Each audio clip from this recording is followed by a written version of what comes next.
Howdy everyone. Alright, so I am yet again jumping around a little bit. Like I said in my last video, I'm doing some modifications of my own to the side skin that goes on the canopy through here. I don't have the material that I want for those, and that is on order. And while I wait on that, I'm moving on to something else. So as a filler, I've decided to start on my glove box modification. This is a separate kit. It's an optional kit direct from Vans.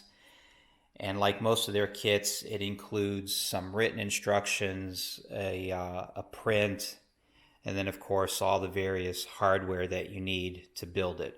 It's very straightforward. It's just two halves. Two halves make up the box. Each half is identical. You just stack them on top of one another and rivet it. One thing that I found very interesting was this particular kit, the holes are already drilled to final size. So right out of the gate, the only thing you need to do is edge finish and deburr the holes. You don't have to drill anything, and then just stack them together.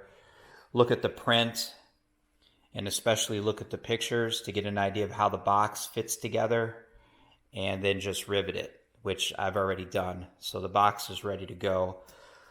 From there, since I'm building an RV7 tail dragger with, well, the tail dragger doesn't matter, but the canopy does. If you have a tip up or a slider, you do things a little bit different. Pay attention to that.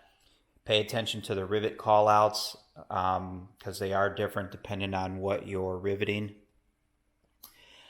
And it's pretty straightforward. You build a box. You've got a drill jig here, which is used to position ultimately the hole that you're going to put in your panel.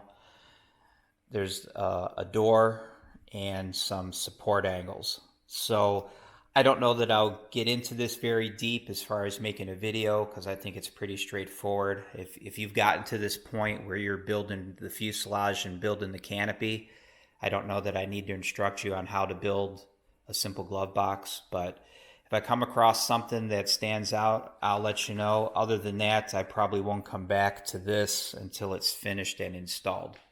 Oh, another thing I wanted to bring up that was a little bit of a surprise.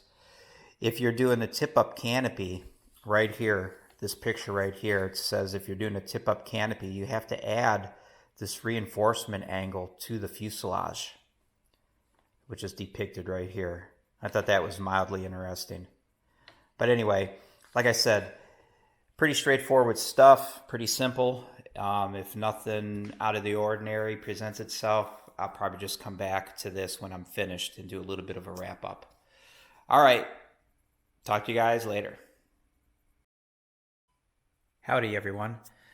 All right, well, I said that I would not do any recording on this matte box deal unless there was something out of the ordinary that I thought would be worthy showing you, and I quite frankly don't think there is, but there are a couple of things that I've done slightly different, and I'll show you what those are. When you look at the plans that come with the kit, again, depending on what kind of airplane you're building, they give you different dimensions for different locations on the instrument panel. And I didn't like any of these really. Not that it matters because there's only one choice for the RV7 as far as location. So when you look at the plan here, you can see that they have the box for the RV7 pretty much centered on the instrument panel. And that, I believe, is just a complete waste of space. So I wanted to do mine differently. However, when you look at where the instrument panel is and where the sub panel is, that runs downhill. I've talked about it before on my canopy videos. The longeron comes straight across, and then at this junction here, it runs downhill. So this panel actually sits lower than the instrument panel. So if you lay out your matte box on the instrument panel, just keep in mind that as it transitions back to this panel, it's going to be a little bit lower. So what I had done, I started with this panel, put my matte box in it as low as I can get it, And then I'm just now starting to transfer the dimensions of the map box onto the instrument panel itself. So I went ahead and I put this box as low as I can get it on the sub panel. And I should probably take the box out so you can get a better view, but you can see that I've got it almost sitting on top of the flange. And on the other side back here, I had to cut some of the flanges of this piece out of the way to make clearance. You can see a little bit right here. This flange comes back, and then I had to notch it to make room for the box itself. That's right here. You can see how I notched this flange. And I also had to notch the forward flange of this piece down at the bottom as well. But that's it. Again, there's nothing too exciting. It's just a matter of figuring out where you want to put it and then get it properly located between the two panels. Now I also had to notch this piece of the fuselage just in this corner. Ideally, I wanted the map box itself. You can see basically here the outline of the map box in the instrument panel. I would have preferred to have this over this way as far as possible. I'd like to, from where it is now, I wish I could move it over like another inch. But the limiting factor is the map box itself can only go as far as the flange here on this piece. So I already have it over as far as I can get it. In order to have it right up against this flange, I had to notch this piece right here a little bit. I had to cut this back a little bit, which is perfectly fine because they talk about that on the plans. It's right here. They say that you have to notch this back. When you notch this back, you just reinforce it with a piece of angle. I have not inserted the angle yet. And this looks really exaggerated. It looks to me like they've taken off like 3 inches of this piece here. And I only took off maybe an inch. So it's not a big deal. And again, like I said, it's not very exciting to talk about. It's just basically cutting 2 square holes and putting a box in them. So that will probably be it. I don't know that I'll cover anything else, but at least I've got it this far. Now it's just a matter of cutting the opening and building the door. So that's it. There's the map box. I will talk to you guys later. Howdy everyone. Alright, you can see that I have the map box now complete, although you can probably see the clecos sticking through it. I am not going to rivet the box to the instrument panel until I get the instrument panel completely finished with all of its holes and different things. The reason is you can see that the map box is quite long, and if I rivet that to the instrument panel, it's going to make cutting holes and doing different things with the panel difficult. So I'm not going to rivet that, like I said, until I get everything else completely finished on the instrument panel and have it painted. And then the last thing I'll do is rivet the map box to it.